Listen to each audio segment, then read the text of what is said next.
नमस्कार दोस्तों, मैं मानसर नोबल एकेडमी नरवाना में आपका हार्दिक स्वागत करता हूं। दोस्तों, जैसा कि आप हमारे YouTube चैनल से जुड़े रहते हैं और बहुत अलग अलग इंफॉर्मेटिव वीडियो आप तक हम पहुंचाते हैं, उसी श्रृंखला में आज हम एक और वीडियो के साथ आपके साथ रूबरू हैं। जो वीडियो हमारी होगी वो जीएस जनरल स्टडी, या जिसको आप जीके बोलते हैं जनरल नॉलेज, या जिसको आप जीए बोलते हैं जनरल अवेयरनेस, उस के पॉइंट ऑफ व्यू से है। और जो हमारा टॉपिक रहेगा आज की क्लास में, उस टॉपिक का नाम होगा हमारा भारत के संविधान की अनुसूचियां, या हम बोलेंगे बेटा उसको शेड्यूल्स ऑफ इंडियन कॉन्स्टिट्यूशन। काफी इंपॉर्टेंट एक टॉपिक बनता है और मैं दावे के साथ कहता हूं कि इसमें हम ट्रिक, फैक्ट, कॉन्सेप्ट तीनों को हम यूज करेंगे। और जब आप पूरी वीडियो को देख लोगे तो मैं दावे के साथ एक बात कहता हूं कि कोई भी वनडे ऐसा एग्जाम नहीं होगा जिस एग्जाम के अंदर कोई क्वेश्चन आएगा और वो आपसे अटेम्प्ट नहीं होगा। आप एक एक क्वेश्चन को अटेम्प्ट कर दोगे, चाहे आपका एग्जाम एचएसएससी का है, या आपका एग्जाम एसएससी का है, या आपका DSSB में कोई एग्जाम है, डिफेंस सेक्टर में कोई एग्जाम है, या चंडीगढ़ डेवलपमेंट अथॉरिटी के अंतर्गत आपका कोई एग्जाम है, या आरपीएफ का आपका एग्जाम, जैसे अभी सब इंस्पेक्टर और आरपीएफ कांस्टेबल के लिए बच्चे तैयारी कर रहे हैं। तो देखिए, क्लास की शुरुआत करते हैं और क्लास की शुरुआत में एक बार पूरी क्लास का हम आउटलाइंस को समझ लेते हैं कि इसमें हम पढ़ने वाले क्या बेटा। तो सबसे पहले आप लोग समझेंगे कि इस चैप्टर में कि अनुसूचियां बेटा क्या हैं। सबसे पहले इसके आंसर को हम फाइंड आउट करेंगे। हमें यही नहीं पता कि अनुसूचियां एक्चुअली में है क्या। अगर मैं किसी बच्चे से पूछता हूं कि बताओ बेटा अनुसूचियां हम संविधान में कहां देख सकते हैं। संविधान में तो काफी सारे भाग हैं, बहुत सारे आर्टिकल्स हैं, अनुच्छेद हैं, और उसमें अलग अलग प्रकार के प्रोविजंस दिए गए हैं। तो कहां हम अनुसूचियों को देख पाते हैं? क्या भाग नंबर 1 में, 2 में, 3 में, ऐसे करके 22 भाग अपने पास थे, आज 25 भाग हैं। तो बच्चों का आंसर नहीं आ पाता कि सर ऐसा तो कभी पढ़ा नहीं है कि अनुसूचियां इस भाग के अंदर मिलेंगी। अगर भाग में नहीं है तो फिर वो हैं कहां? उसके ऊपर हम डिस्कशन करेंगे कि अनुसूचियां क्या है।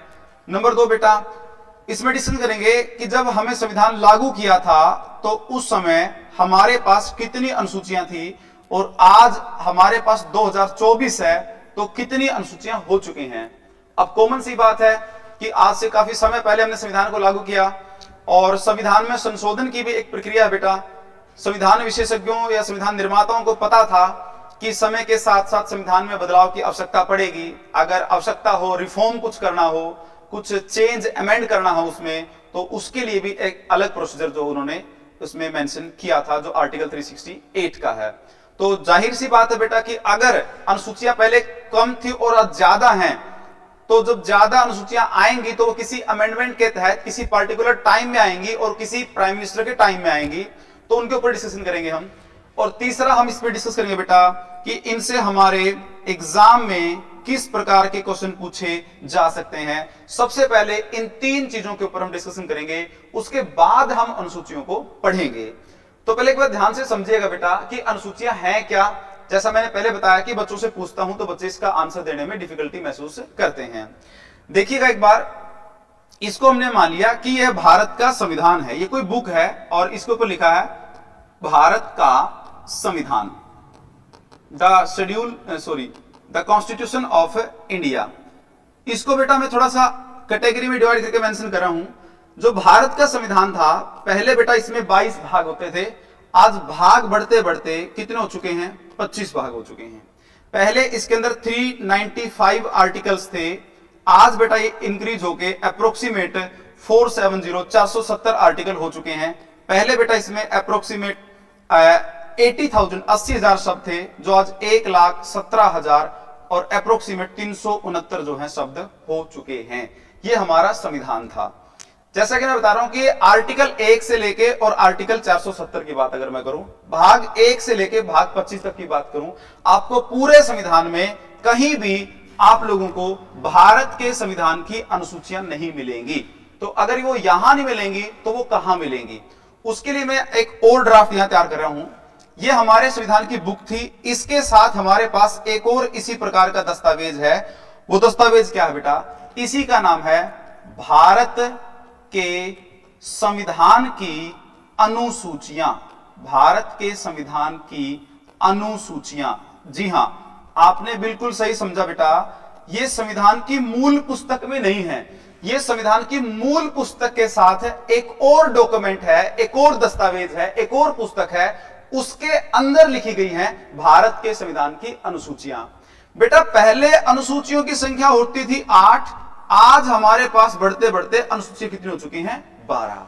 यानी ध्यान से देखिएगा, हमारे संविधान की जो बुक है, जिस बुक को बेटा 9 दिसंबर और 1940 को संविधान सभा की पहली बैठक से तैयार करना शुरू किया गया था, जिसकी अध्यक्षता डॉक्टर सच्चिदानंद सिन्हा के द्वारा की गई थी, जो सिर्फ 2 दिन के लिए ही संविधान सभा के अध्यक्ष रहे थे। बाद में डॉक्टर राजेंद्र प्रसाद को संविधान सभा का स्थायी अध्यक्ष बनाया गया था। उसी संविधान सभा के कार्य के साथ यह संविधान लिखना 26 नवंबर और 1949 को यह तैयार कर दिया गया था, इसको अंगीकृत कर दिया गया था और फाइनली बेटा इसको 26 जनवरी और 1950 को लागू किया गया था। मैं थोड़ा सा बता देता हूं आप लोगों को, जो भारत का संविधान है, भारत के संविधान से पहले विश्व में बहुत सारे देशों का संविधान ऑलरेडी एग्जिस्टेंस में आ चुका था। जैसे मैं आपसे बता देता हूं, विश्व का सबसे पहला संविधान जो है वो यूनाइटेड स्टेट ऑफ अमेरिका ने अपना लिख के तैयार कर दिया था। वो विश्व का सबसे रिजिड, सबसे कठोर संविधान भी उसको कहा जाता है। इंग्लैंड एक ऐसा देश है बेटा जिसका जो संविधान है वो अलिखित संविधान कहा जाता है, उसके ऊपर चर्चा करेंगे। वो अलिखित का मतलब ये नहीं है कि इंग्लैंड के संविधान में एक वर्ड भी नहीं लिखा गया है। अगर एक वर्ड भी लिखा ना जाएगा तो फिर वो लिखित कैसा हो गया, सॉरी वो संविधान कैसा हो गया, तो उसके ऊपर भी चर्चा करेंगे। आपको कमेंट बॉक्स में एक क्वेश्चन का आंसर देना है, यूरोप का वो कौन सा देश है जिसने यूरोप महाद्वीप में सबसे पहले अपना संविधान तैयार किया था? आपने कमेंट में आंसर देना है। तो बेटा भारत का संविधान विश्व का सबसे लंबा, सबसे विस्तृत संविधान था और इतना विस्तृत था कि इसके अंदर कुछ और एक्स्ट्रा चीजें ऐड करना पॉसिबल नहीं था। यह संविधान लिख देने के बाद भी हमारे पास बेटा कुछ ऐसे विषय थे जो विषय हमने इस संविधान में नहीं लिखे थे, मतलब उनके बगैर संविधान अधूरा भी था। अगर लिख दे तो संविधान का विस्तार बहुत ज्यादा बढ़ जाता। आप थोड़ा सा अगर कंफ्यूज्ड हैं, भाई मैंने अभी क्या बोला, तो मैं एक एग्जांपल से आप लोगों को समझाऊंगा। जैसे बेटा संविधान का पहला अनुच्छेद ये कहता है कि इंडिया, यहां पर 2 शब्द है बेटा, India that is Bharat, India that is Bharat shall undivided states of union. India जो कि भारत है वह राज्यों का एक अविभाजित संघ होगा। यह बात आर्टिकल नंबर 1 में लिखी थी। अब आर्टिकल 1 में यह बात लिख दी गई, लेकिन इसमें यह नहीं लिखा गया बेटा ये जो स्टेट्स हैं इसमें किसी भी स्टेट का ना तो यहां पर नाम मेंशन किया, ना यहां पर इनका एरिया मेंशन किया और ना ही बेटा यहां पर इनकी बाउंड्री को मेंशन किया गया। ना एरिया मेंशन, ना नेम मेंशन, ना ही बाउंड्री मेंशन। तो कहने का मतलब है कि एक ऐसा विषय एग्जांपल के तौर पे आर्टिकल 1 से निकल के आया जो आर्टिकल 1 में नहीं लिखा था। इसको लिखना भी जरूरी था। अगर आर्टिकल 1 में इसको लिख दे तो आर्टिकल 1 काफी बड़ा हो जाएगा। कैसे? जैसे हमारे पास उस समय 14 जो थे बेटा वो राज्य थे और हमारे पास 6 बेटा क्या थे? केंद्र शासित प्रदेश थे। ये 7वें संविधान संशोधन 1956 की मैं बात कर रहा हूं, उस समय इनको मेंशन किया गया था। इससे पहले हमारे पास जो स्टेट होते थे बेटा वो ए बी सी डी या क ख ग या घ, इस कैटेगरी के हमारे पास क्या होते थे? स्टेट्स होते थे। कहने का मतलब ये होगा कि हमारे इस संविधान में कुछ कमियां थी। हमारे संविधान में क्या थी? कुछ कमियां थी। उन कमियों को दूर करने के लिए और संविधान के विस्तार को सीमित करने के लिए हमने एक अलग दस्तावेज तैयार किया, एक अलग किताब तैयार की, अलग डॉक्यूमेंट तैयार किया। उसी डॉक्यूमेंट का नाम बेटा हम क्या कह सकते हैं? भारत के संविधान की अनुसूचियां।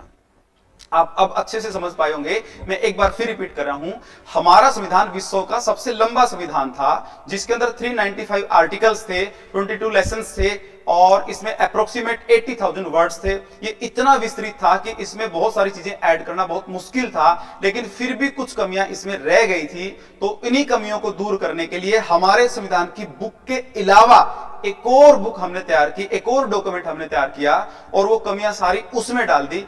आज उसी बुक को हम बेटा क्या बोलेंगे, भारत के संविधान की अनुसूचियां। आई थिंक आप बिल्कुल स्पष्ट समझ चुके होंगे बेटा कि हमारे संविधान में जो अनुसूचियां हैं, शेड्यूल्स हैं, वो क्या हैं। हमारे संविधान की मूल पुस्तक से अलग एक पुस्तक है जिनमें संविधान की बची हुई कमियों को दूर करके शामिल किया गया है। दूसरा बेटा, कितनी जब लागू संविधान हुआ था उस समय कितनी थी, हमने डिस्कशन किया 8। आज कितनी है बेटा, आज कितनी होगी 12। अब हम डिस्कशन करेंगे एग्जाम में इससे संबंधित क्वेश्चंस आपके कैसे पूछे जाएंगे एग्जाम में। देखिएगा बेटा, मान लीजिए आपसे ऐसे पूछ लिया किसी एग्जाम में कि क्वेश्चन संख्या आपका 72 है और इसमें पूछ लिया कि बताओ संविधान की 8वीं अनुसूची या 8th शेड्यूल जो है उसमें किस चीज का वर्णन किया गया है। 8वीं सूची, मान लीजिए ऑप्शन ए आपको बोल दिया शपथ की बात इसमें कर रखी है। ऑप्शन बी बेटा आपको बोल दिया मान लीजिए वेतन की बात है। ऑप्शन सी बोल दिया बेटा मान लीजिए मान्यता प्राप्त भाषाओं की बात है, भाषा की बात है। ऑप्शन डी बोल दिया बेटा मान लीजिए शक्तियों का विभाजन, डिविजन्स ऑफ पावर, इसकी बात है, शक्तियों का विभाजन। सपोज करो ऐसा आपके एग्जाम में क्या आ गया बेटा, क्वेश्चन आ गया। यानी यहां देख क्या सकते हो कि आपसे क्वेश्चन में किसी अनुसूची की संख्या माने नंबर आपको दिया गया है और ऑप्शन में आपसे बेटा वो उस अनुसूची का क्या जानना चाहता है, विषय। ध्यान से समझिएगा, आपसे संख्या दी गई है 8वीं अनुसूची, आपसे पूछा क्या गया है, विषय। दूसरी बात समझिएगा, ये अपोजिट कर सकता है। अपोजिट कैसे करेगा, यहां पर आपको कोई विषय दे देगा, जैसे बोल दिया कि मान्यता प्राप्त जितनी भी भाषाएं हैं उन भाषाओं का वर्णन बेटा संविधान की कौन सी अनुसूची में है, ऐसे बोल देगा आपसे 6वीं, 7वीं, 8वीं या 9वीं, तो आपका राइट आंसर बेटा क्या हो जाएगा, 8वीं। कहने का मतलब ये होगा आपसे संख्या देके विषय पूछ लेगा, विषय देके संख्या पूछ लेगा। अगर उसका मन करता है कि एक ही क्वेश्चन में वो आपसे एक से ज्यादा विषय और एक से ज्यादा आपसे संख्या पूछे, तो उसके अंदर आपसे उसके अंतर्गत आपको कैसे पूछेगा, यहां पे लिख दे देगा 7वीं अनुसूची, 8वीं अनुसूची, 9वीं अनुसूची और 10वीं अनुसूची। 10वीं अनुसूची का विषय रख देगा किसके सामने, 9वीं का किसके सामने रख देगा, 10वीं के सामने। 8वीं का 7वीं के सामने और 7वीं का 8वीं के सामने, और आपसे बोलेगा कि उचित मिलान करें। अगर उसको एक ही क्वेश्चन में कई सारी बातें आपसे पूछनी है, ये दूसरा तरीका बेटा। एक और तरीका बेटा तीसरा, वो यूपीएससी, एनडीए, सीडीएस, एचसीएस ऐसी परीक्षाओं में वो क्वेश्चंस आते हैं। वो क्वेश्चन कौन से होते हैं बेटा, वो होते हैं आपके कथन और निष्कर्ष से संबंधित क्वेश्चंस आपके पूछे जाते हैं। कैसे, 2 स्टेटमेंट देंगे आपसे। पहली स्टेटमेंट दे दी मान लीजिए इन्होंने, भाई मान्यता प्राप्त सभी भाषाओं का वर्णन संविधान की 8वीं अनुसूची में दिया गया है। दूसरा क्या पूछेंगे आपसे, भाई 8वीं अनुसूची में वर्तमान में 22 भाषाएं हैं जिनमें अंग्रेजी भाषा एक प्रमुख भाषा है। अंग्रेजी क्या है, एक प्रमुख भाषा है। ये 2 कथन दे दिए बेटा। अब आपका ऑप्शन यहां से स्टार्ट होएगा। कथन नंबर 1 ये बोलेगा ऑप्शन ए में कि केवल कथन 1 सही है। ऑप्शन 2 कथन 1 और कथन 2 ये दोनों के दोनों सही हैं। ऑप्शन नंबर 3 क्या बोलेगा आपको कि केवल कथन 1 सही है लेकिन कथन 2 जो है वो गलत है। और ऑप्शन जो बेटा आपको 4 मिलेगा उसमें क्या बोलेगा कि कथन 1 और कथन 2 ये दोनों के दोनों क्या हैं, आपके गलत हैं। इसको बोलते हैं बेटा कथन और निष्कर्ष से।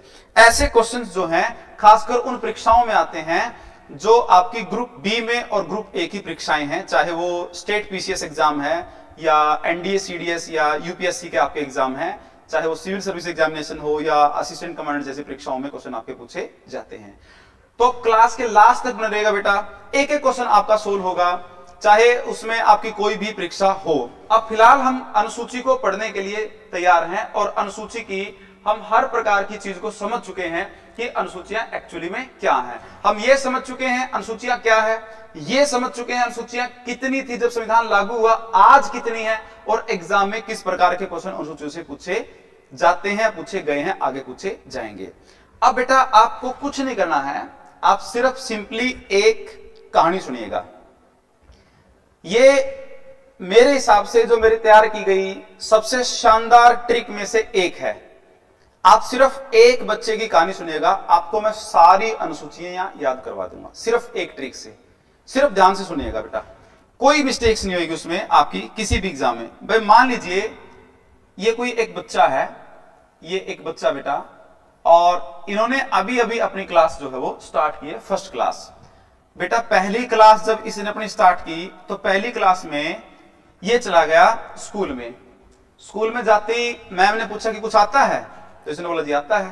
बोला क्या आता है? बोला ए फॉर बताओ। बोला जी एप्पल। बी फॉर बताओ, बॉल। C for cat. बोला नहीं, थोड़ा ट्रेंड चेंज करेंगे। मैडम ने बोला, उन्होंने बोला कि ए से बताओ असम, बी से बताओ बिहार, सी से बताओ छत्तीसगढ़, डी से बताओ दादरा एवं नागर हवेली, ऐसे जी से बताओ गुजरात, ऐसे एम से बताओ महाराष्ट्र, ऐसे एन से बताओ नागालैंड।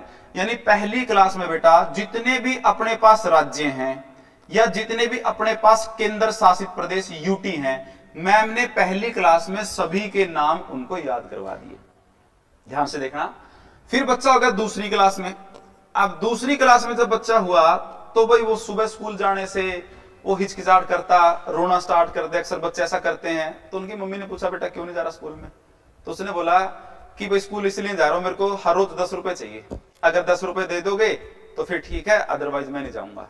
तो उसकी मम्मी ने सोचा कि इसकी हैबिट हो जाएगी, तो दूसरी क्लास में बेटा मान लीजिए उसका वेतन जो है फिक्स कर दिया। सुबह 10 रुपए ले, कुरकुरे खाने हैं, चिप्स खाने हैं, लेज खाना, जो मर्जी खा, लेकिन वेतन मिलेगा, जाना पड़ेगा स्कूल में। वो खुशी खुशी चला गया।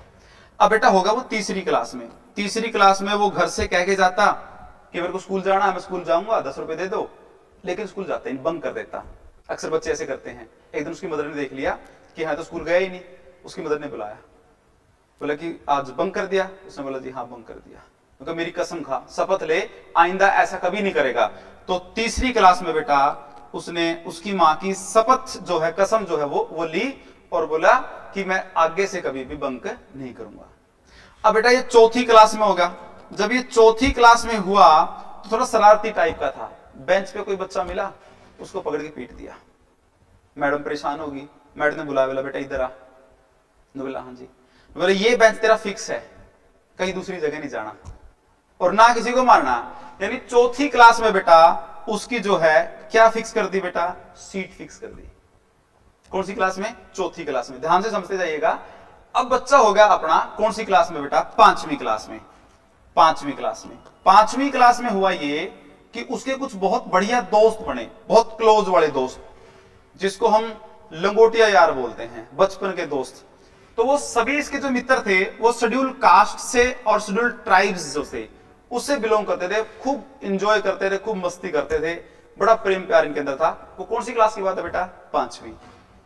अब हमने माना ट्रिक में कि वो हो गए छठी क्लास में। बेटा छठी क्लास में ये सभी बच्चे क्या करते थे? एटीएम में जाते थे। एटीएम में, ध्यान से समझते जाना, एटीएम में।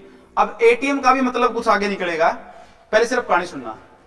बच्चे इतने शरारती थे ये, जिसको भी पकड़ा उसी को पीट दिया।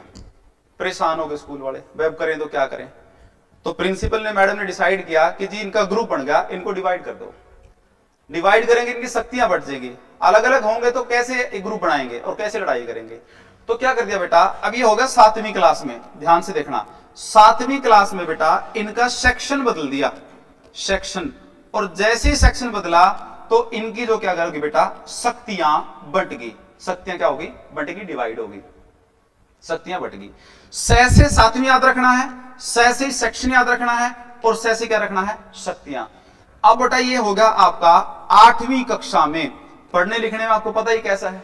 आठवीं कक्षा में जाके इसने ठीक ठाक एबीसी सीखी, इसको ठीक ठाक आती नहीं थी। यानी आठवीं कक्षा में जाके बेटा इसने दूसरी लैंग्वेज यानी दूसरी भाषा उसने सीख ली।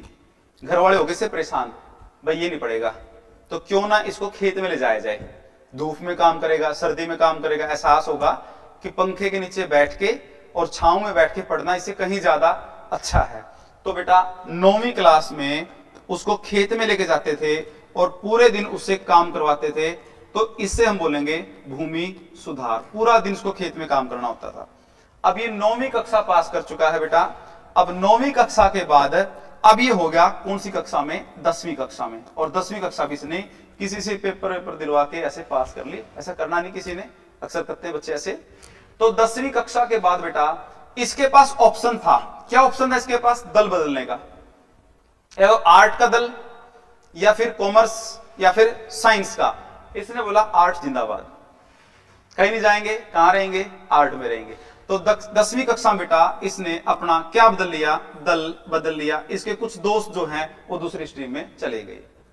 बेटा 11वीं जब कक्षा हुई तो 11वीं कक्षा में मान लीजिए इसके फादर ने ग्राम पंचायत का इलेक्शन लड़ा, ग्राम पंचायत का, और वो जीत भी गए और इनके फादर सरपंच बन गए और इनको भी सरपंच कहा जाने लगा। 11वीं कक्षा की बात है। 12वीं कक्षा जब हुई बेटा, 12वीं कक्षा, इनके ताऊजी का भी मूड बन गया कि अब तो मैं भी राजनीति में आऊंगा। उन्होंने नगर पालिका का लड़ा, नगर पालिका का इलेक्शन उन्होंने लड़ा और उनको भी जीत हासिल हुई और वो 12वीं कक्षा के बाद उसकी शादी कर दी और बात खत्म होगी। अब देखिएगा इसमें क्या छुपा बेटा। ये हमने अनुसूचियां लिखी हैं 12 की 12, ये कोई हमारी स्टोरी नहीं है। अब बोलोगे सर अनुसूचियां कैसे हैं इसमें? आइएगा चेक कीजिएगा। हमने बोला था कि पहले 8 अनुसूचियां थी, आज अनुसूचियां बढ़ते बढ़ते कितनी हो चुकी हैं? 12। पहली अनुसूची जिसमें सभी राज्यों और केंद्र शासित प्रदेशों के नाम, सीमा और क्षेत्रफल का वर्णन किया गया है, ध्यान से समझिएगा। दूसरी अनुसूची जिसमें सभी के वेतन और सभी के भत्तों का वर्णन किया गया है। तीसरी अनुसूची जिसमें सभी संवैधानिक पदाधिकारियों की शपथ का वर्णन किया गया है। चौथी अनुसूची जिसमें राज्यसभा की सीटों के बंटवारे का वर्णन किया गया है। पांचवी अनुसूची जिसमें शेड्यूल कास्ट, शेड्यूल ट्राइब्स, अनुसूचित जाति और जनजाति का वर्णन किया गया है। छठी अनुसूची में बेटा, इसको स्पेशली अलग से समझाऊंगा आपको मैं। छठी अनुसूची में हमने क्या लिख रखा बेटा? एटीएम में क्या लिखा हुआ है? एटीएम में। ये ट्रिक है बेटा। ए से क्या बनेगा आपका? ए से बनेगा असम। टी से क्या बनेगा आपका? टी से बनेगा आपका त्रिपुरा। एम से क्या बनेगा बेटा आपका? मिजोरम। एम से क्या बनेगा? मिजोरम। और मे से क्या बनेगा बेटा? मेघालय। छठी अनुसूची में अनुसूचित जाति के आधार पर इन 4 स्टेट्स को अलग विशेष राज्य का दर्जा प्रदान किया गया है। कौन सी अनुसूची में? छठी अनुसूची में। 7वीं अनुसूची में हमने क्या बोला था बेटा? उनका सेक्शन बांट दिया। सेक्शन बंटने से उनकी शक्तियां बंट गई। बिल्कुल ठीक सुना आपने। किस किस के बीच में बटी शक्तियां? केंद्र सरकार और राज्य सरकार के बीच में शक्तियों का विभाजन किया गया 3 प्रकार से: संघ सूची, राज्य सूची, समवर्ती सूची, यूनियन लिस्ट, स्टेट लिस्ट और कंक्रीट लिस्ट। 8वीं अनुसूची मान्यता प्राप्त भाषाओं से संबंधित है। 9वीं अनुसूची को संविधान के पहले संशोधन के माध्यम से 1951 में पंडित नेहरू की सरकार में उन्होंने इसको शामिल किया और ये लैंड रिफॉर्म से संबंधित है, भूमि सुधार कानून से संबंधित है। इसके ऊपर विस्तार से चर्चा करेंगे। ये जमींदारी उन्मूलन के कारण जो है अस्तित्व में आई थी। जमींदारी प्रथा को इन्होंने खत्म करने का प्रयास इसमें किया था और खूब बवाल हुआ था। सुप्रीम कोर्ट में बड़ी बहस चली थी जमींदारी प्रथा को लेकर। इसके बाद की बात करते हैं बेटा। 10वीं अनुसूची में दल बदल की बात है। दल बदल मतलब कौन सा? आर्ट, साइंस और कॉमर्स का दल नहीं। दल बदल में कौन सा दल बेटा? दल में जो भी पार्टी किसी राजनीतिक पार्टी के चुनाव चिन्ह में कोई भी अगर मेंबर उसका अगर इलेक्शन लड़ता है और इलेक्शन जीत जाता है तो उसके बाद वो 6 महीने के अंदर अंदर उस पार्टी को छोड़ के दूसरी पार्टी ज्वाइन नहीं कर सकता है। राजीव गांधी की सरकार में 52वें संविधान संशोधन के माध्यम से दल बदल को लेकर यह कानून बनाया गया था। यह लोकतंत्र के लिए एक बहुत बड़ा खतरा था, क्योंकि आपने एनसीईआरटी में एक कहावत भी सुनी होगी, एक स्लोगन लिखते थे, आया राम गया राम। यह उसी से संबंधित है। अगर इस राजनीतिक पार्टी ने किसी मंत्री को उसके इच्छाओं के अनुसार उसको किसी प्रकार का कोई मंत्रालय या बड़ा पद नहीं दिया तो वो उसको छोड़ के दूसरी में चला जाता था। ऐसे सरकारें बार बार गिर रही थी। ऐसे बार बार पार्टियों से मिलकर सरकारें बन रही थी और बार बार भागने से सरकारें गिर रही थी। लोकतंत्र उस समय बड़ी खराब स्थिति में हो चुका था। 11वीं सूची बेटा पंचायती राज, लोकल सेल्फ गवर्नमेंट, ग्रामीण स्थानीय स्वशासन, उसके बारे में विस्तार से चर्चा करेंगे बलवंत राय मेहता। और 2 अक्टूबर 1959 राजस्थान के नागौर जिले के बगदारी गांव से स्टार्ट किया गया था, जिसको 73वें संविधान संशोधन के माध्यम से 1992 में संवैधानिक दर्जा प्रदान करने का प्रयास किया पीवी नरसिम्हा राव की सरकार में, और यह काम पूरा किया गया। 12वीं अनुसूची 74वां संविधान संशोधन, संविधान का भाग नंबर 9A, आर्टिकल 243 से 243 ZG तक, इसमें सब चीजों के बारे में डिस्कशन किया है। किसके बारे में? नगर पालिकाओं के बारे में या शहरी स्थानीय स्वशासन के बारे में। तो बेटा ये 12 की 12 आपकी क्या है? अनुसूचियां हैं। 12 की 12 क्या है? आपकी शेड्यूल्स हैं। अब एक एक करके हर एक अनुसूची को हम ध्यान से समझेंगे कि इसमें क्या क्या चीजें हमारी अलग से मेंशन है। कॉपी पेन लीजिएगा और फटाफट नोट कीजिए और पूरे चैप्टर को विस्तार से समझेंगे, बहुत गहराई से समझेंगे। कोई क्वेश्चन आपका ऐसा नहीं होगा जो चैप्टर में आपने चैप्टर में नहीं पढ़ा होगा और एग्जाम में आपको देखने को मिलेगा। देखिए बेटा, जो पहली अनुसूची है, फर्स्ट शेड्यूल है, वो क्या कहती है हमें?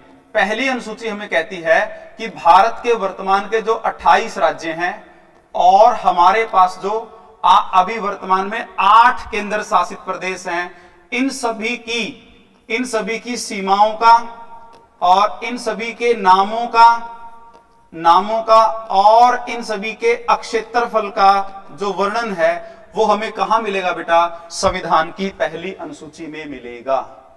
पहली अनुसूची में।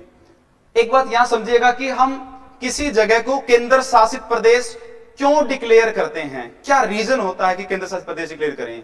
एग्जांपल से कैसे समझेंगे भाई? मान लीजिए हमारे पास ये आ गया हरियाणा और ये आ गया हमारे पास पंजाब और बीच में हमारा छोटा सा एरिया ये पड़ गया, ये हमारा हो गया चंडीगढ़। अब जब ये अलग अलग हुए थे हरियाणा और पंजाब, तो चंडीगढ़ को लेकर डिस्प्यूट हुआ। पंजाब ये कह रहा है कि चंडीगढ़ के ऊपर मेरा अधिकार है, हरियाणा ने भी अपना दावा किया कि चंडीगढ़ मेरा है। अगर चंडीगढ़ को किसी एक स्टेट को दे दिया जाए, या पंजाब को या फिर हरियाणा को, मान लीजिए पंजाब को दे दिया, तो यहां पर जो हिंदी भाषी लोग रहेंगे, हिंदी भाषी जो लोग रहेंगे या हरियाणवी बोली के जो लोग रहेंगे, उनका शोषण होने की संभावना बढ़ जाएगी। अगर ये दे दिया जाए हरियाणा को, तो यहां पर जो पंजाबी, जो सिख समुदाय जो है, गुरुमुखी लिपि जो लिखते हैं, पंजाबी जो भाषा बोलते हैं, उनका शोषण होने की संभावना है। इसलिए केंद्र सरकार ने कहा कि ना तो ये हरियाणा का होगा, ना तो किसका होगा? पंजाब का। ये यूटी होगा, केंद्र शासित प्रदेश होगा। केंद्र सरकार इसको अपने देखरेख में रखेगी। और बहुत सारे एग्जांपल ले सकते हैं, जैसे अंडमान निकोबार है। अंडमान निकोबार का जो हाईकोर्ट है, तो वो हाईकोर्ट बेटा कहां पर है? वो अपना कोलकाता हाईकोर्ट के अंतर्गत है। अगर अंडमान निकोबार को वेस्ट बंगाल, यानी कि अभी जो ममता बनर्जी की वहां पर गवर्नमेंट है, तृणमूल कांग्रेस की, अगर उसको दे दिया जाए, तो वहां पर जनजातीय विविधता बहुत ज्यादा है, वहां की डाइवर्सिटी बहुत ज्यादा है, तो वहां पर उनका शोषण होने की संभावना है। यानी केंद्र शासित प्रदेश किसको डिक्लेयर करते हैं? या तो वो लैंड 2 या 2 से ज्यादा स्टेट के बीच में डिस्प्यूट का कारण हो, या तो वहां पर कल्चरल, सोशल या किसी प्रकार की डाइवर्सिटी ज्यादा हो, ताकि उनकी डाइवर्सिटी को, वहां के रहने वाले लोगों को किसी प्रकार का कोई खतरा ना हो किसी पार्टिकुलर स्टेट से या उसकी गवर्नमेंट से, वहां के कानून से, तो उस जगह को केंद्र शासित प्रदेश डिक्लेयर कर दिया जाता है। तो अपनी पहली अनुसूची क्या होगी बेटा? कंप्लीट। दूसरी अनुसूची समझिएगा कि दूसरी सूची क्या है। दूसरी अनुसूची में क्या कहा गया बेटा? इसमें जितने भी हमारे संवैधानिक पदाधिकारी हैं, हमारे संवैधानिक पदाधिकारी हैं, उन सभी के बेटा वेतन का और उन सभी के भत्तों का, अलाउंस का वर्णन किया गया है। जितने भी हमारी कॉन्स्टिट्यूशनल पोस्ट हैं उनका, ऐसा नहीं है कि सर बोलो जी मेरा ग्रुप डी में सिलेक्शन हो गया है और जी मेरी जो सैलरी है क्या वो भी सैलरी संविधान की दूसरी सूची में मिलेगी, ऐसा नहीं है। जो कॉन्स्टिट्यूशनल पोस्ट हैं उन सभी की जो सैलरी है, उनका जो अलाउंस है, उनके बारे में सारी इंफॉर्मेशन आपको संविधान की दूसरी सूची मिलेगी। आप चाहे तो इसको नोट भी कर सकते हैं। यहां पर हमने कुछ आपके लिए शानदार सा डाटा तैयार किया है, और उसके अंतर्गत आप नोट कर सकते हैं। जैसे सबसे ज्यादा सैलरी बेटा हमारे पास प्रेसिडेंट ऑफ इंडिया की है, 5 लाख रुपए उनकी सैलरी होती है एक महीने की, 5 लाख रुपए टैक्स फ्री सैलरी होती है, टैक्स फ्री। अभी पीछे जो राष्ट्रपति जी थे श्री रामनाथ कोविंद जी, उन्होंने एक बयान दे दिया था मीडिया के सामने कि मेरी सैलरी का काफी सारा हिस्सा टैक्स में चला जाता है। उसको लेके बड़ा उनको ट्रोल किया गया था सोशल मीडिया के ऊपर, और क्योंकि उनकी सैलरी के ऊपर किसी प्रकार का कोई टैक्स नहीं लगता और टैक्स फ्री होती है। और भी काफी सारी फैसिलिटी जो है वो प्रेसिडेंट ऑफ इंडिया को दी जाती है, जैसे कि एक साल में 34 बार वो विदेश में आ जा सकते हैं। उनकी जो हवाई यात्राओं का खर्च है वो केंद्र सरकार की ओर से दिया जाएगा और वो संचित निधि से दिया जाएगा। वो इस प्रेसिडेंट जो हैं उपराष्ट्रपति जो जगदीप धनखड़ वर्तमान में हैं, जो राष्ट्रपति अपने श्रीमती जो अपने द्रौपदी मुर्मू जी हैं, उनकी सैलरी है ये। और जगदीप धनखड़ जी जो हैं, जो भी राज्यसभा के सभापति भी हैं, 4 लाख सैलरी है। प्राइम मिनिस्टर ऑफ इंडिया की सैलरी बेटा 2,80,000 रुपए मिनिमम होती है। ध्यान रखना चीज, अगर वो संसद की कार्यवाही में हिस्सा ले तो उनको 2,000 रुपए पर डे का अलाउंस अलग से मिलता है। तो उनकी मैक्सिमम सैलरी फिक्स नहीं है, बल्कि मिनिमम सैलरी उनकी फिक्स है। गवर्नर्स ऑफ स्टेट्स, किसी भी राज्य के राज्यपाल जो हैं, उनकी 3.5 लाख रुपए सैलरी है। चीफ जस्टिस ऑफ इंडिया जो हैं 2,80,000 रुपए लेते हैं। जजेस ऑफ सुप्रीम कोर्ट के जो अदर हैं, क्योंकि अपने पास 34 जो हैं अभी बेटा जज हैं, जिसमें एक जो चीफ जस्टिस हैं, बाकी अदर हैं, उन सबकी सैलरी बेटा 2.5 लाख रुपए होती है। इलेक्शन कमीशन के जो चीफ हैं उनकी सैलरी जो है 2.5 लाख रुपए है। जो chief justice of high courts हैं उनकी सैलरी बेटा क्या है, आपकी 2.5 लाख सैलरी है। आपको कमेंट में बताना है कि attorney general of India, Bharat के महान्यायवादी, उसकी सैलरी कितनी हो सकती है, आप कमेंट करके बताएं। ठीक है जी, आगे थोड़ा सा और देखेंगे इसमें बेटा। आगे ये है कि हमारे पास कुछ जो चीफ मिनिस्टर्स हैं उनकी सैलरी के बारे में डिस्कशन करेंगे। मैं पहले बता देता हूं बेटा, किसी भी स्टेट के चीफ मिनिस्टर की सैलरी अलग अलग होती है, फिक्स नहीं होती, सबकी अलग अलग है। जैसे आप देख सकते हैं, सबसे ज्यादा सैलरी लेने वाले चीफ मिनिस्टर जो हैं वो तेलंगाना के हैं, दिल्ली के दूसरे नंबर पर हैं, उत्तर प्रदेश तीसरे नंबर पर, महाराष्ट्र चौथे नंबर, आंध्र प्रदेश, गुजरात, हिमाचल प्रदेश, हरियाणा जो हैं मनोहर लाल खट्टर जी जो पहले थे, अभी नायब सैनी जी जो हैं उनकी सैलरी जो है बेटा 2,88,000 रुपए है। झारखंड, मध्य प्रदेश या छत्तीसगढ़, जिसको बच्चे को इसमें कोई भी चीज नोट करनी है तो बच्चा नोट कर सकता है। पंजाब के हैं या बाकी बहुत सारे और हैं हमारे पास, जैसे गोवा के, बिहार, वेस्ट बंगाल, इसके साथ वेस्ट बंगाल के साथ बेटा तमिलनाडु, कर्नाटका, सिक्किम, त्रिपुरा, केरला, मिजोरम, राजस्थान, उत्तराखंड, उड़ीसा, मेघालय, अरुणाचल प्रदेश, असम, मणिपुर या पांडिचेरी या नागालैंड, इन सब की जो है सैलरी इस प्रकार से है। अब थोड़ा सा आगे समझेंगे, हमारी दूसरे शेड्यूल जो होगा बेटा कंप्लीट। तीसरे शेड्यूल की बात करते हैं, शेड्यूल नंबर 3 क्या कहता है। शेड्यूल नंबर 3 या 3rd शेड्यूल के अंदर क्या है बेटा, इसको थोड़ा सा लंबा समझना पड़ेगा। तीसरी अनुसूची में बेटा जितने भी हमारे संवैधानिक पदाधिकारी हैं, हमारे संवैधानिक पदाधिकारी हैं, उन सब की शपथ यानी कि ओथ, उनकी शपथ यानी कि ओथ के बारे में बताया गया है। अब इसमें 2 कैटेगरी में इसको डिवाइड कर लेते हैं, उसके बाद इसको थोड़ा विस्तार से समझिएगा। एक तो बेटा कैटेगरी हमारी होगी इसमें, एक तो हमारी कैटेगरी होगी ये कि जो राष्ट्रपति के सामने शपथ लेंगे, और दूसरी कैटेगरी होगी जो राज्यपाल के सामने लेंगे। यहां मैं उनके नाम मेंशन करता हूं बेटा, जो राष्ट्रपति के सामने अपने पद की शपथ लेंगे, और दूसरा जो राज्यपाल यानी कि गवर्नर के सामने अपने पद की शपथ लेंगे। पहला यहां लिख देंगे बेटा प्राइम मिनिस्टर ऑफ इंडिया, यहां लिख देंगे हम चीफ मिनिस्टर, मुख्यमंत्री। उसके बाद केंद्र सरकार में जितने भी बेटा कैबिनेट मंत्री हैं वो सारे इसके सामने। राज्य के पास भी जो है कैबिनेट मंत्री होते हैं।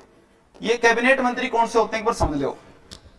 कैबिनेट मंत्री का मतलब बेटा कि ऐसा मंत्री जिसके पास किसी विभाग की स्वतंत्र जिम्मेवारी होती है, इंडिपेंडेंट रिस्पॉन्सिबिलिटी होती है। कुछ बच्चे शायद अभी भी समझ ना पाए हो, एग्जाम्पल से समझेंगे। मान लीजिए हमारी फैमिली में हमारी छोटी बहन की शादी है, ज्वाइंट फैमिली है, हमारे अंकल हैं, ताऊ हैं, फादर साहब हैं, सभी इकट्ठे हैं, और हम जो हैं 10-12 ब्रदर हैं उस पूरी फैमिली में जो यंगस्टर हैं। हमारे ताऊ ने बुलाया कि बेटा इधर आओ, हमारी फैमिली में शादी है। अब हम तो हो चुके हैं बुजुर्ग, सारा जो काम है उसका मैनेजमेंट आप लोगों ने करना है। एक किसी को बुलाया, भाई इधर आ, आपको क्या करना है, आपको गर्मियों का टाइम है, लाइट की, जनरेटर की व्यवस्था की रिस्पॉन्सिबिलिटी आपकी है, यानी कि उनको विद्युत डिपार्टमेंट जो है उनको दे दिया गया। दूसरे को फिर बुलाया और दूसरे को बुला के फिर बोला उनको कि ऐसा है कि आपकी रिस्पॉन्सिबिलिटी ये है, बाहर से जो लोग आएंगे, गेस्ट आएंगे, उनको खाने पीने का इंतजाम आपका करना है। किसी और को बुला के दूसरा काम, यानी किसी एक व्यक्ति के पास जब कोई इंडिपेंडेंट रिस्पॉन्सिबिलिटी दे दी जाती है तो वो कैबिनेट मिनिस्टर होता बेटा। तो राष्ट्रपति के सामने कौन लेंगे? प्रधानमंत्री, कैबिनेट मंत्री, मुख्यमंत्री और कैबिनेट मंत्री, और राज्यपाल के सामने। यहां पर सुप्रीम कोर्ट के जो चीफ जस्टिस ऑफ इंडिया हैं वो लेंगे, यहां पर हाई कोर्ट के जो चीफ जस्टिस हैं वो लेंगे। इस तरफ की बात करें बेटा तो यहां पर जो अपने कैग हैं, सीएजी नियंत्रक एवं महालेखा परीक्षक हैं, या attorney general of India Bharat का महान्यायवादी है बेटा, या यूपीएससी का जो चेयरमैन है उसकी बात करें, या चीफ ऑफ इलेक्शन कमीशन की बात करें बेटा, वो सारे किसके सामने लेंगे? राष्ट्रपति के सामने। इस तरफ की बात करेंगे जो स्टेट में इलेक्शन कमीशन होता बेटा उसके चीफ की बात करें, या इसके अलावा जितने भी आपके अदर जो पोस्ट इसमें बच गई स्टेट गवर्नमेंट में, वो सारे किसके सामने लेंगे? राज्यपाल के सामने। लेकिन ये बात अभी खत्म नहीं हुई है, ये अपनी तीसरी सूची खत्म नहीं है, अब यहां से थोड़ी सी एक्स्ट्रा चीजें शुरू होंगी, जो चीजें आपके बहुत काम की चीजें हैं बेटा। 3 ऐसी पोस्ट लिख रहा हूं मैं यहां, 3 ऐसी पोस्ट को मैं मेंशन कर रहा हूं, ध्यान से समझिएगा, जिनका नाम 3rd शेड्यूल में नहीं दिया गया है। 3 कौन सी? राष्ट्रपति की शपथ जो है बेटा प्रेसिडेंट की, वो तीसरी अनुसूची में नहीं है। ध्यान से, पेपर में क्वेश्चन आएगा। क्वेश्चन कैसे आएगा? क्वेश्चन ऐसे आएगा कि कौन सी ऐसी पोस्ट है, कौन सा ऐसा पद है जिसका वर्णन संविधान की तीसरी अनुसूची में नहीं है। उसमें से एक ऑप्शन आपको क्या मिलेगा? राष्ट्रपति। तो राष्ट्रपति की शपथ जो है बेटा वो तीसरी सूची में नहीं है। फिर कहां है उसके ऊपर बात करेंगे। दूसरी चीज क्या बेटा? दूसरा जो है अपने पास एक पद है, उसका नाम है लोकसभा स्पीकर। लोकसभा स्पीकर जिसको बोलेंगे बेटा पे लोकसभा का अध्यक्ष। और तीसरी जो पोस्ट है बेटा अपने पास, जितनी भी अपने पास विधानसभाएं हैं, विधानसभाएं चाहे वो किसी स्टेट में हो चाहे किसी यूटी में है, उनके पास भी एक पद होता बेटा, और वो पद कौन सा होता है? स्पीकर का। ये 3 ऐसी पोस्ट हैं, पहली, दूसरी और तीसरी, जिनकी शपथ का वर्णन किस अनुसूची में नहीं है बेटा? तीसरी सूची में नहीं है। फिर इसके ऊपर डिस्कशन करना बहुत जरूरी है, भाई इनका वर्णन क्यों नहीं है और इनका वर्णन कहां किया गया है या नहीं किया गया है, उसके ऊपर हम चर्चा करेंगे।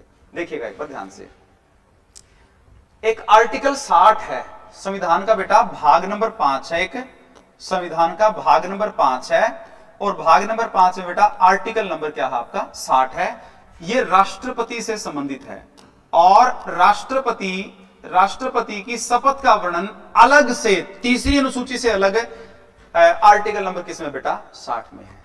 आर्टिकल 60 में यह कहा गया है कि देश के राष्ट्रपति को उनके पद की शपथ कौन दिलवाएगा? सुप्रीम कोर्ट का मुख्य न्यायाधीश, चीफ जस्टिस ऑफ इंडिया। जैसे वर्तमान के अभी चीफ जस्टिस ऑफ इंडिया हैं वो अपने जस्टिस चंद्रचूड़ हैं, इनके फादर भी जो है यशवंत विष्णु चंद्रचूड़, वो सुप्रीम कोर्ट में पहले मुख्य न्यायाधीश रह चुके हैं। लगातार 7 सालों तक सबसे लंबा कार्यकाल वाले जो चीफ जस्टिस थे वो जस्टिस चंद्रचूड़ थे। लगभग 1977 से लेके और 1900 जो आपका 78 से लेकर 85 तक का जो कार्यकाल था वो चीफ जस्टिस ऑफ इंडिया का था, चंद्रचूड़ का था। उनके ही लड़के अभी जो है जस्टिस चंद्रचूड़, वो सुप्रीम कोर्ट में मुख्य न्यायाधीश हैं। तो सुप्रीम कोर्ट के चीफ जस्टिस ऑफ इंडिया जो हैं वो राष्ट्रपति को उनके पद की क्या दिलवाएंगे? शपथ दिलवाएंगे। अगर मान लीजिए ये उस समय प्रेजेंट नहीं है, किसी कारण से बीमार चल रहे हैं, या इनको महाभियोग से हटा दिया गया है, या विदेश में है, कोई भी ऐसा है, ये अनुपस्थित किसी कारण से हो या छुट्टी पे है, तो कौन दिलवाएगा बेटा? जो 33 आपके अदर जो आपके जजेस बच गए, उनमें से जो सबसे सीनियर होगा या कह सकते हैं सबसे वरिष्ठ होगा, वो क्या करेगा? इनको अपने पद की शपथ दिलवाएगा। यानी कि यहां पर हमारी बात कंप्लीट हो चुकी है। राष्ट्रपति की शपथ जो है बेटा इसके अंतर्गत नहीं है। अब हमारे पास 2 और बच गए, वो तो एक ही साथ पढ़ लेंगे। एक कौन सा है? लोकसभा स्पीकर, और दूसरा कौन सा? विधानसभा का स्पीकर। इनकी शपथ का वर्णन जो है वो इसमें क्यों नहीं किया गया है उसको और समझ लेते हैं। देखिएगा ध्यान से, मान लीजिए बेटा, मान लीजिए हमारे पास ये संसद है, ये हमारी संसद है बेटा, ये हमारी पार्लियामेंट है, और संसद के अंदर दो हाउस है बेटा। एक हाउस जो है आपका ये राज्यसभा है, और दूसरा हाउस है बेटा वो अपना कौन सा, लोकसभा। देखना ध्यान से, लोकसभा। लोकसभा के अंदर बेटा यहां पर एक सबसे ऊंची चेयर होती है, उस चेयर के ऊपर जो पदाधिकारी बैठता बेटा उसी का नाम क्या होता है, स्पीकर। क्या नाम होता है, स्पीकर। और लोकसभा के अंदर टोटल 545 मेंबर होते हैं, और राज्यसभा में बेटा 245 मेंबर एट प्रेजेंट हैं। मैक्सिमम 250 हो सकते हैं, मैक्सिमम 552 हो सकते हैं। जब भी एक पूरी प्रक्रिया समझिएगा, जब भी लोकसभा का 5 साल का कार्यकाल खत्म होगा तो लोकसभा भंग हो जाएगी। भंग होने की सिफारिश कौन करेगा, प्रधानमंत्री। किसको करेगा, राष्ट्रपति को। भंग कर दी और इलेक्शन स्टार्ट हो गया, जैसे अभी चल रहा है, और अभी चल रहा है जिसमें कांग्रेस पार्टी और बीजेपी पार्टी या इंडिया गठबंधन जो है, सभी के बीच में कांटे की टक्कर चली हुई है। जोर शोर से भी पार्टियों ने लगा रखा है, कोई अपने एजेंडे को अच्छा बता रही है, कोई अपने एजेंडे को अच्छा बता रही है। लेकिन आपने एक अच्छा प्रत्याशी चूज करना है, चाहे वो किसी भी पार्टी से बिलोंग करता हो, जो समाज के हित के, देश के हित के लिए हो, जो हमारे जवानों के लिए, हमारे किसानों के लिए, हमारे मजदूरों के लिए, हमारी महिलाओं की सुरक्षा के लिए, शिक्षा के लिए, रोजगार के लिए, जो सबसे अच्छा इंसान हो, आप उनको चूज करना। तो देखिए बेटा 545 मेंबर यहां पे हैं। लोकसभा का इलेक्शन हो गया, इलेक्शन के बाद कोई भी पार्टी जीत के आ गई, तो जीत के आई तो सारे के सारे मेंबर जो हैं सदन में जाके बैठ गए। जब तक इस सामने वाली चेयर पर कोई नहीं बैठा होगा तब तक सदन काम नहीं कर सकता। तो अब इस पे कोई बैठाना पड़ेगा। तो राष्ट्रपति आएंगे, उन सभी मेंबर्स में से किसी एक को बुलाकर और सामने वाली चेयर पे बिठाएंगे। उसको कहा जाएगा बेटा प्रोटेम स्पीकर। क्या कहा जाएगा उसको, प्रोटेम स्पीकर। प्रोटेम स्पीकर के लिए हम लोग दो शब्द और यूज कर सकते हैं बेटा, वो होते हैं कौन से, एक अस्थाई अध्यक्ष और एक काम चलाऊ अध्यक्ष। अस्थाई या काम चलाऊ, यानी प्रोटेम स्पीकर की कोई इलेक्शन नहीं होता, उसकी सिर्फ नियुक्ति होती है।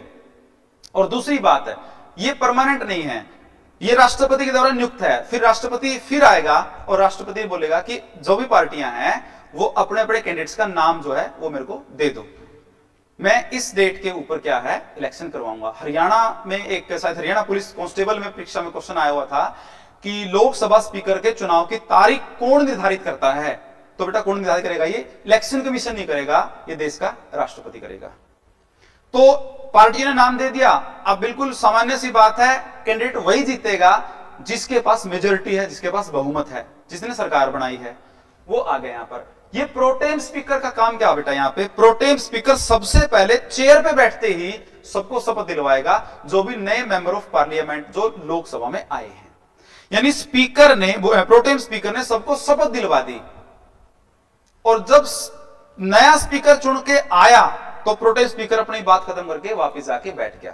तो जो नया चुन के आया है ना, वो पहले ही शपथ ले चुका है, उसको दोबारा शपथ लेने की जरूरत नहीं है। तो हम ये कह सकते हैं बेटा कि हमारे पास जो दो पद हैं, चाहे वो विधानसभा स्पीकर हो चाहे वो लोकसभा स्पीकर हो, ये कभी भी अपने पद की शपथ नहीं लेते, किसी के सामने नहीं लेते। स्पीकर बनने के बाद, वो स्पीकर बनने से पहले सदन के सदस्य होते हैं और सदन के सदस्य के रूप में शपथ ले चुके हैं, जिस कारण से दोबारा वो शपथ नहीं लेते हैं। इसलिए इनका नाम भी संविधान की 3री अनुसूची के अंतर्गत नहीं दिया गया है।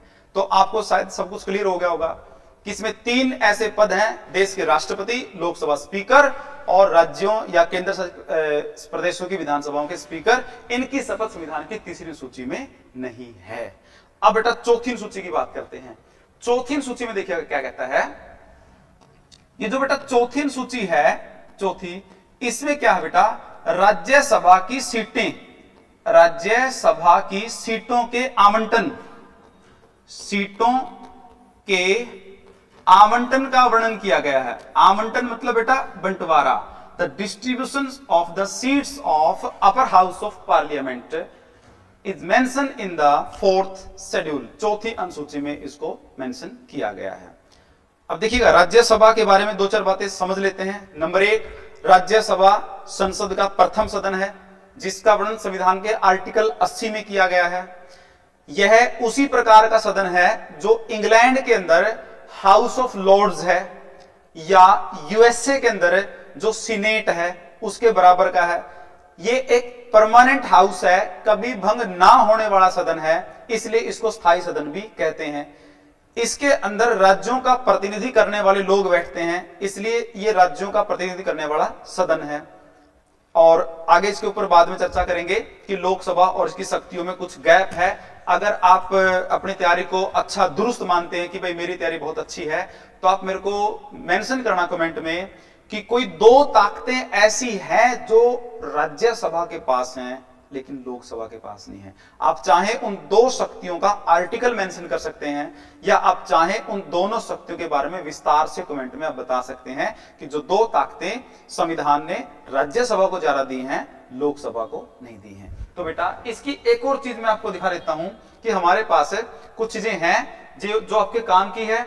इसमें सभी स्टेट्स के पास जितनी भी राज्यसभा की सीटें हैं और लोकसभा की साथ में मेंशन है, आप देख सकते हैं, मेंशन कर सकते हैं। सबसे ज्यादा सीटें उत्तर प्रदेश में हैं, और फिर वेस्ट बंगाल, गुजरात, उड़ीसा, असम, झारखंड, ये इस प्रकार से दी गई हैं। जम्मू कश्मीर, उत्तराखंड, यहां पर है महाराष्ट्र, बिहार, आंध्र प्रदेश, राजस्थान, पंजाब, छत्तीसगढ़, हिमाचल प्रदेश, अरुणाचल प्रदेश, मेघालय, नागालैंड, सिक्किम, और नॉमिनेटेड 12 हैं। तमिलनाडु में 18, कर्नाटका 12, मध्य प्रदेश, केरला, तेलंगाना या हरियाणा, दिल्ली, गोवा, ये अपने जो है टोटल 245 पोस्टें हैं। आप मेरे को बस एक चीज मेंशन करके बता दो, जो लोकसभा राज्यसभा के अंदर 12 जो सदस्य नॉमिनेट होते हैं, जो राष्ट्रपति द्वारा जिनको मनोनीत किया जाता है प्राइम मिनिस्टर से सलाह लेके, उनको हमने संविधान के किस देश के संविधान से उनको हमने कॉपी किया है या उनको हमने एडॉप्ट किया है संविधान की। बेटा कौन सी आपकी अनुसूची कंप्लीट होगी? चौथी। अब देखिएगा 5वीं अनुसूची में क्या है, 5वीं अनुसूची के बारे में पढ़ते हैं विस्तार से। 5वीं अनुसूची में बेटा क्या लिख रखा है, बड़ा आसान सा है।